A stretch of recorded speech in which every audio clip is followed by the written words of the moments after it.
Did you know that there are a ton of weapons within Elden Ring? From great swords to great axes, from halberds to spears. There is over 300 different weapons to choose from. But what if we limit that number by only using unique weapons? Fuck it. Let's make it a real challenge, eh? What if we can only use unique weapons that have a unique Ash of War? And what if we can only use that unique Ash of War as our only form of attack? Well, that leaves us with 86 different weapons to choose from. But this challenge is still too easy. So let's make it one per boss, shall we? Sounds simple, right? Wrong.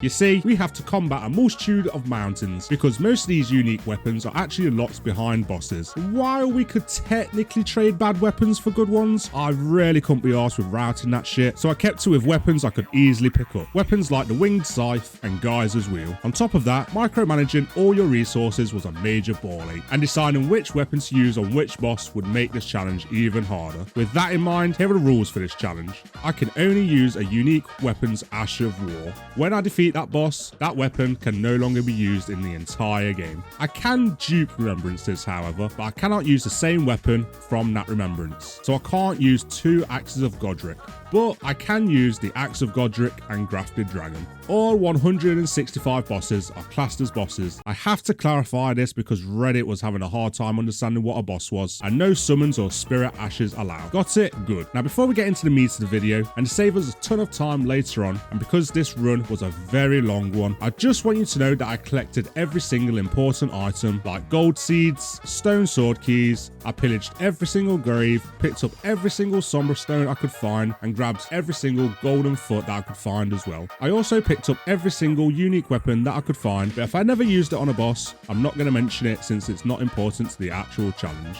Just know that when I was in the running sections, I stuck to the rules of the challenge and only used unique Ashes of War. Don't believe me? Well, all this was streamed live over on Twitch, so go and watch the VOD. Everything else understood? Good. Now let's get into the meat of this video.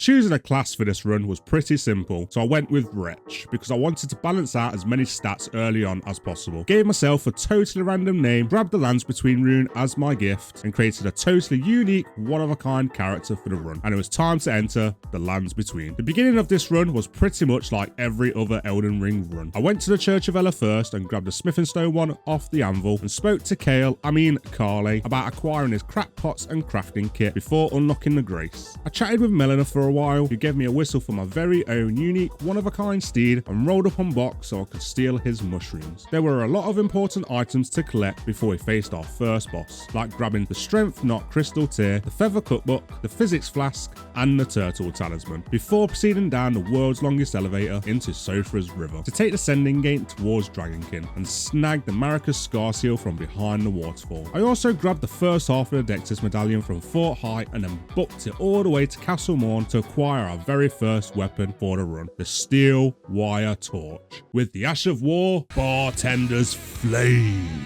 While I was there, I watched a flying demi-human somehow die to gravity and got knocked off by his friend for laughing too hard at him. I guess it's time to head back to Church of Ela to sell all my runes for some runes. I have no clue how that works either. To upgrade my torch to +3, and it was time to face Morgott. Who the fuck are you? He said before smushing my face into the ground with a very big stick. You see, punishing Morgott was actually quite hard here, especially since he moves around a lot in the second phase, but looking out for his slam moves was the key to defeating him, since they have a pretty long cooldown, and if I could get behind him, it would give me plenty of time to dodge his tail attack, if he ever decided to do it. And after 2 more deaths, this happened.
Fire breather! Thank you, Mr. Morgott. I appreciate your business.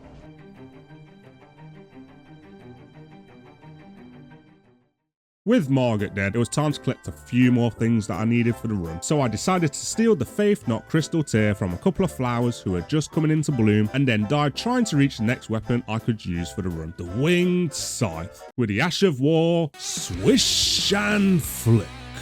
Now, I don't want to mention how many times I leveled up in this run, but let me tell you, it was at least twice. I tried and failed to slap Alexander on his crack since I wasn't faithful enough to my weapon yet. It probably knew I was going to cheat on it at the first chance I got, so I decided to cheese a couple of bosses to scare the weapon into obeying my every command, and then stole the second half of the Dectus medallion and snagged Radagon's Sword Seal from Fort Faroth, before utterly getting mauled by the rats while visiting. Joke's on them because I had already got what I came for. Also, take that, Commander O'Neill. Gary, repair my freaking needle, would you? Oh, Millicent, you really shouldn't have. I dueled Anastasia, Tarnished Eater, for the Sacred Scorpion Charm, and went to Gale Tunnel to kill Alexander so I could take a little souvenir with me. Fort Gale time to grab both the Star Scourge Talisman and Flame Grant Me Strength before killing Yora because I hate people trying to help me out in games. I died somehow by missing the Spirit Spring, died trying to fight Bloody Finger Narius, and then succeeded in killing Narius to grab another weapon for the run. The Reduvia, with that Ash of War. Throw blood at them until they bleed. Okay, now I know what you're thinking. In text, this weapon's Ash of War isn't unique since Bloodblade can be acquired for all other weapons as well.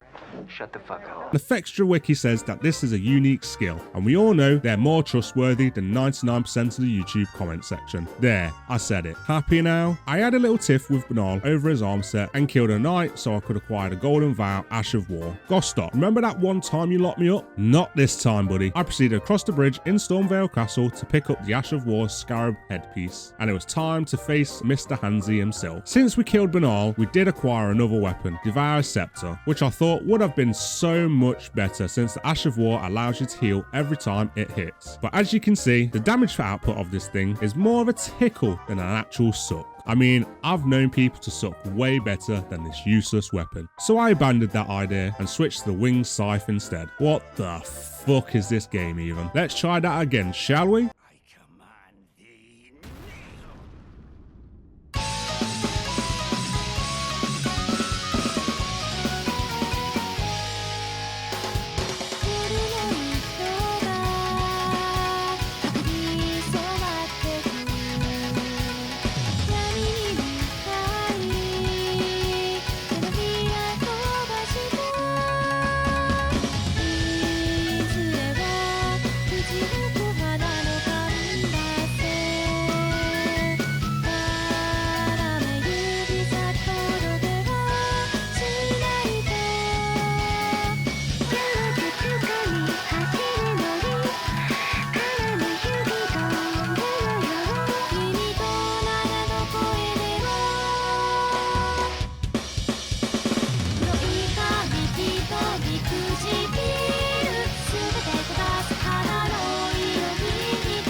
Easy.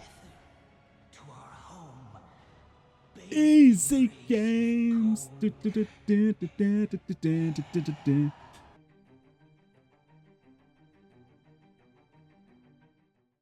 You get what you fucking deserve, Godric. Time for Liurnia. This place, while useful for many pickups, is a complete time waster since there wasn't actually any bosses to fight, so it's just me running around grabbing all the useful items and sombra stones that I could find before heading to Altus. The most important items here were the 2-finger heirloom, the dexterity not crystal tier, the intelligence not crystal tier, and sombra stone 3s, since Liurnia was the only place in the entire game to have them. There were also quite a few NPC quests to do while we were here, like talk to our very own Bay Raya. I bought Raya's necklace and some prawns and then trotted all the way to the village of the Abenorix so we could start Nepheli's quest line and promptly destroy her to acquire our next weapon for the run, the Stormhawk Axe, with the Ash of War spinny electric generator thingy.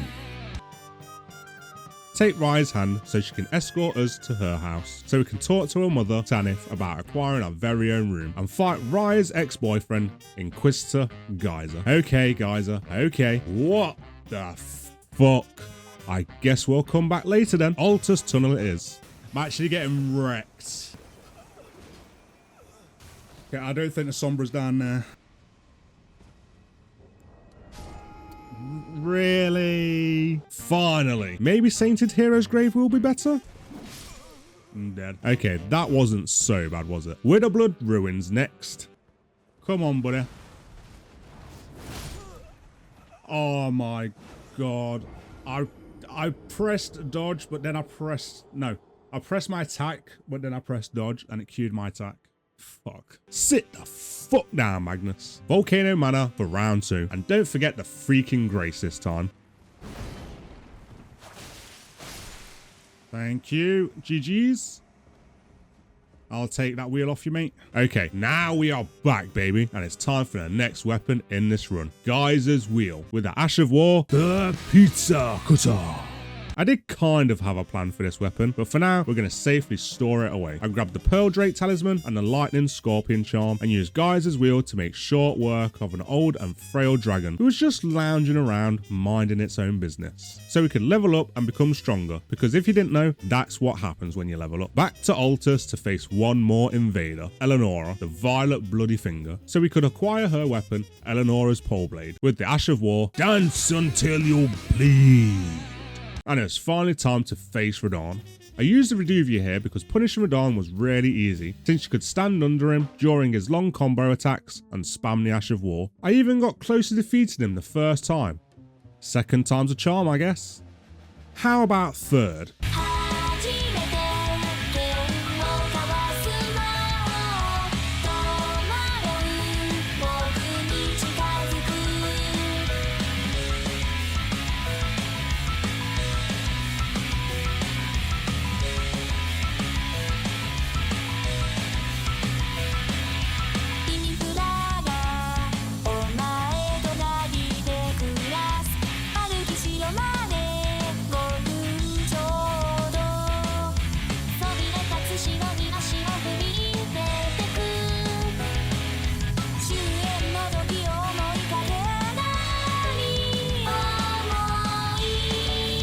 You're literally on 1 HP.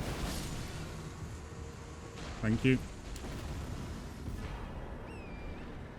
Ooh.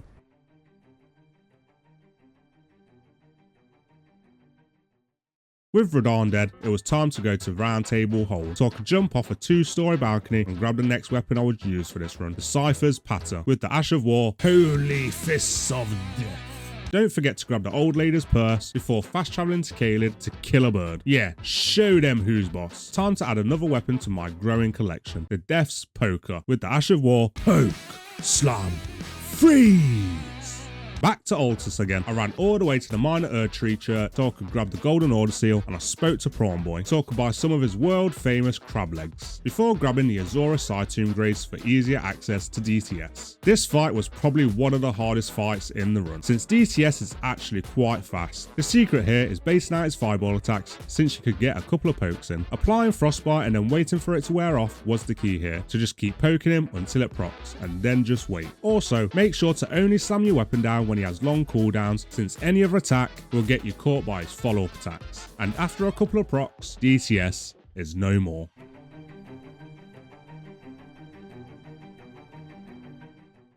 I cannot state enough just how powerful the Stormhawk Axe is. This was the first time I had ever used this weapon, and damn, it cuts through enemies like butter. Like, honestly, just look at this.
Okay, maybe that last clip didn't show off the power of this weapon, but honestly, fuck those duelists. I didn't have enough blue pots to do it anyway. Gold 3 is next, and this one was a bit of an endurance exercise. Honestly, the only attack I could punish with any Ash of War was his jump attack, since it has the longest cooldown. To do this is quite simple. Run away from Gold 3 and then run towards him, and he should try and jump at you, giving you enough time to spin up your weapon and get quite a bit of damage off, and keep doing it till he finally falls to the power of the Stormhawk Axe.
The run to Morgott after Gold 3 is actually quite a short one, so before you start this fight, make sure you have the rest of the items and weapons you're going to need, like the Bolt of Gransax, with the Ash of War, Zeus's Spear. And don't forget to grab the Ritual Shield Talisman before fighting Morgott and gazing at the extraordinary feat he has. We all know Miyazaki likes feat, it's just a shame it had to be Morgott's. I decided to use Eleonora's Poleblade here. Morgott was even worse than Morgott. He is so fast here, and his combo attacks are even more deadly. The best way to punish Morgott here was to bait out his spear attack so he would jump towards you. Also, make sure that if you're going to attack from behind, since the Ash of War on this weapon allows you to low profile his tail attacks. And when you think he is close to staggering, go ham on him until he staggers.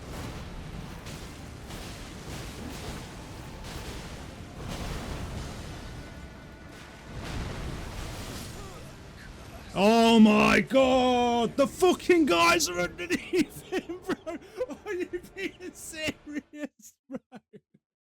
This is how the fight is actually supposed to go.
To all you Giga Chads that have made it this far into the video, I applaud you. So why not applaud me by clicking that subscribe button? Look, it even went shiny for you. So what are you waiting for? With the mountaintops unlocked, it was time to do the rest of Volcano Manor's questline. Juno was the hardest invader by far. I did try a few different weapons here, but none of them worked that well. So I unlocked Morgott's curse sword with the Ash of War. Charge in slice. And finally, I killed him to finish the rest of the quest so I could fight Ricard. Ricard's fight actually supplies you with a weapon to use, the Serpent Hunter. With the Ash of War, poke the snake with wind until he submits. So fighting Ricard wasn't bad at all. I even got freaking close, but this game likes to cook me with these goddamn near kills. This is how it was supposed to go.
With Rykar being devoured by his mistress Tanith, it was time to unlock one of the best weapons available, the blasphemous blade. With the Ash of War, erupting heal.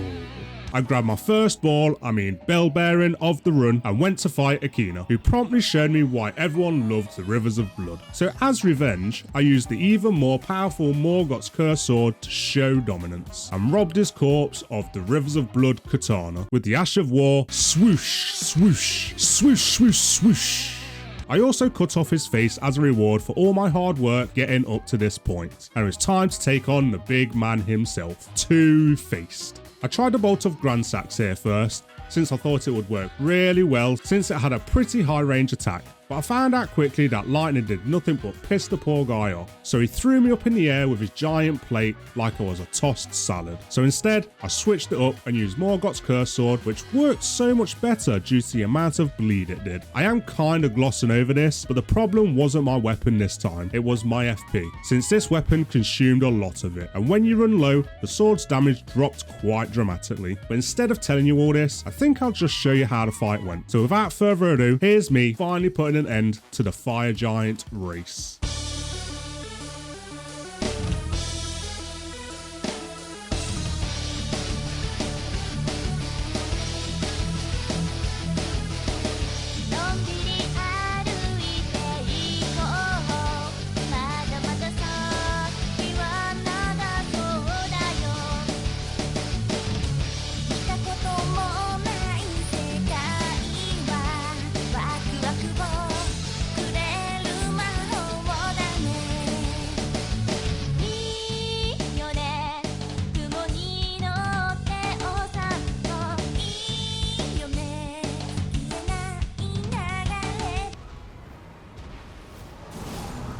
Okay, he's dead. I almost fell off and died myself. That was Monka.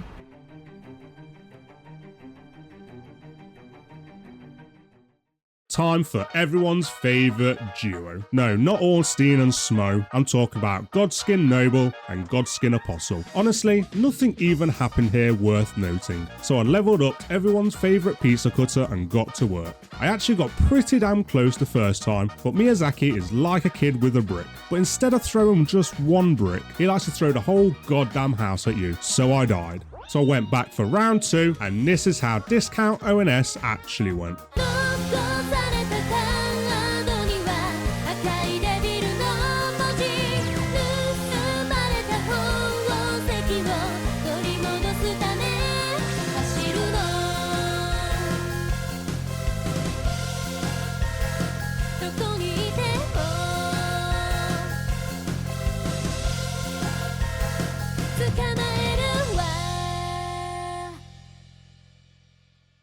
Time for me to throw myself purposely off a cliff for your enjoyment. I picked up the Dragon Crest Shield Talisman +2 and fell to my death acquiring this totally useless item. Then I grabbed the item I actually wanted to acquire before doing some of the best parkour of my life to skip the entire bird section. Since birds in Elden Ring are like dogs in, well, Elden Ring, and unlock the grace for Maliketh.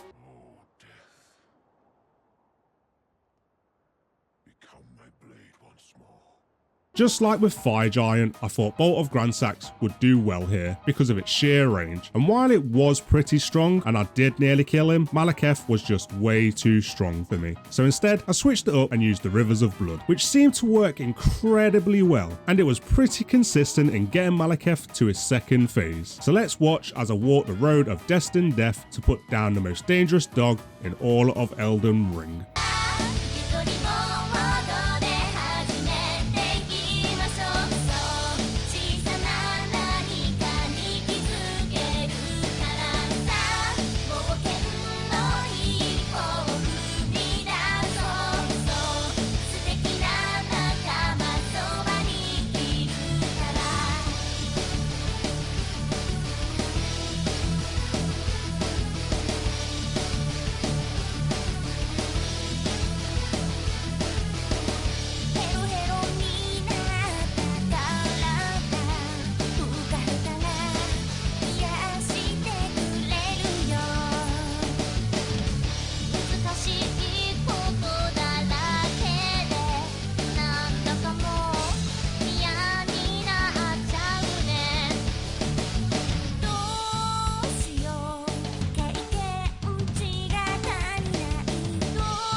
I thought I was dead. That was so fucking close. Holy shit. Super easy. Barely an inconvenience.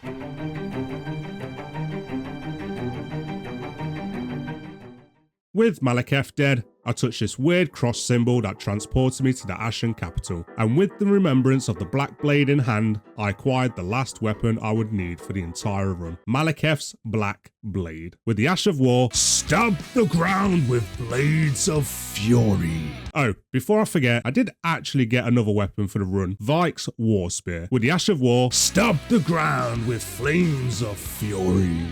and I used a spear to completely annihilate Gideon with. There is no way anyone is finding a body after that. And in the red corner, we have the first Elden Lord himself, Mr. Horalu. And in the blue corner, we have the man, the myth, the legend himself, Tarnished Warrior. This time, I actually did use Bolt of Gransax, since his first phase wasn't really much to contend with. All he does is edge walk closer to you, giving you plenty of time to use the Ash of War multiple times, or at least that is what a smart person would say. In fact, I didn't do any of this, and I just went all out on him. I even got close to defeating him again and again and again. Fifth time lucky, I suppose.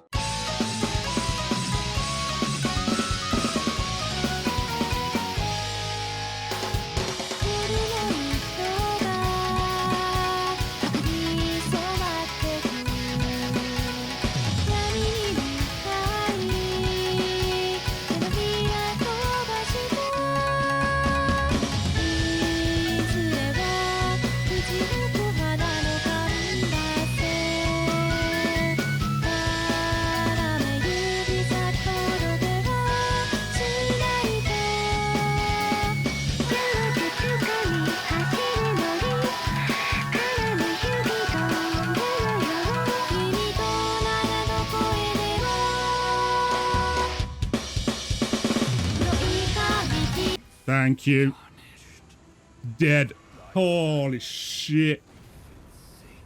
Get right, bitch. For Radagon's boss fight, I actually wanted to use two different weapons, one for each boss. The weapons I used was Maliketh's Blackblade and Blasphemous Blade. I tried using Maliketh's Blackblade on Radagon first, but honestly it didn't work out so well because he's very resistant to holy damage. I mean, so is Elden Beast, but at least he's a thick boy with very long cooldowns, unlike the red-headed boss before him. So instead, I switched it around and used Blasphemous Blade first. As you can see, it still wasn't enough to fell both a lord and a god. So I had a quick garage sale and sold pretty much everything I didn't need anymore and leveled up both Blasphemous Blade and Maliketh's Blackblade to level 25. And this is the push I needed to get me over the edge. So watch the uncut boss fight in all its glory, because this was magnificent, and enjoy the last fight of the game. Man versus rock versus slug.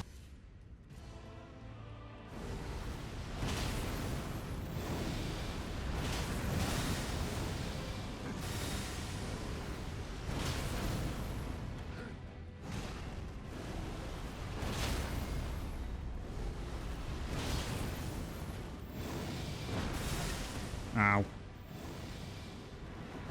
This is a shame.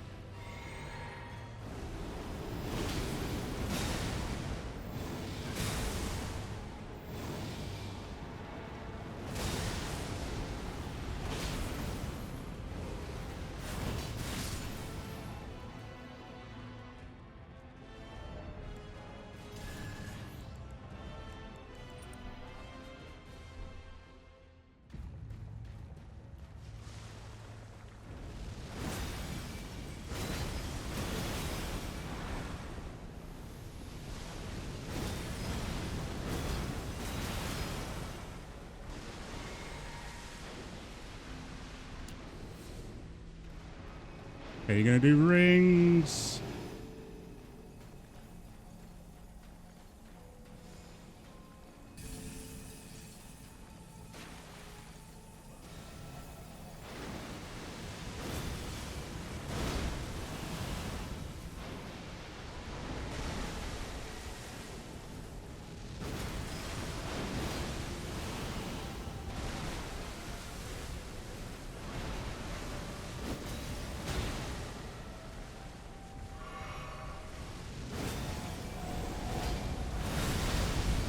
Fuck. I'm dead.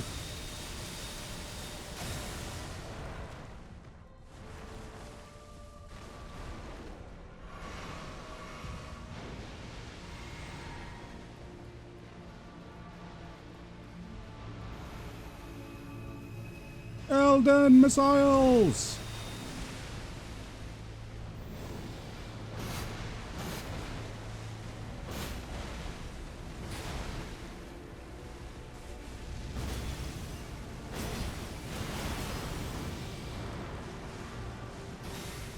Elden stars!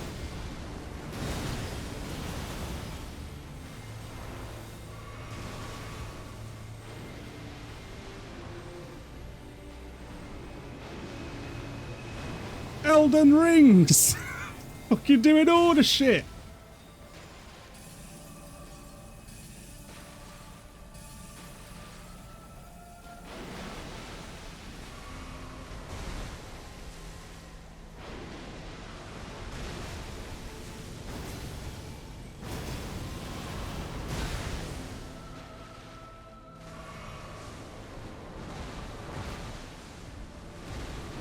Oh, that was too soon.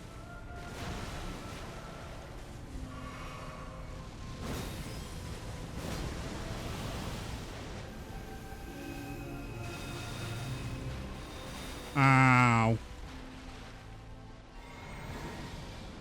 That is bollocks.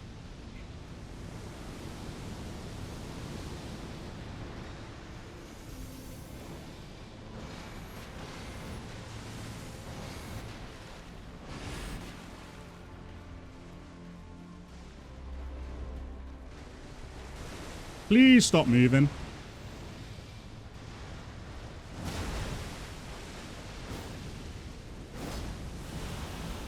Oh, Mr. Chat.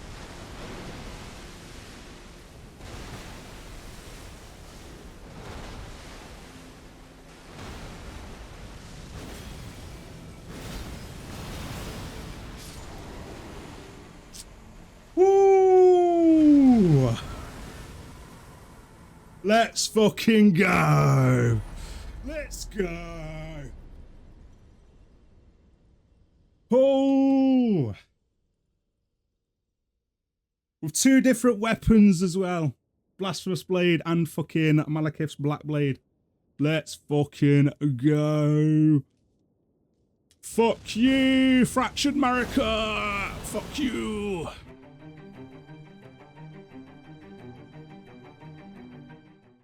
And that is how I beat Elden Ring using unique weapons, Ash of War only. If you made it this far into the video, give yourself a cookie.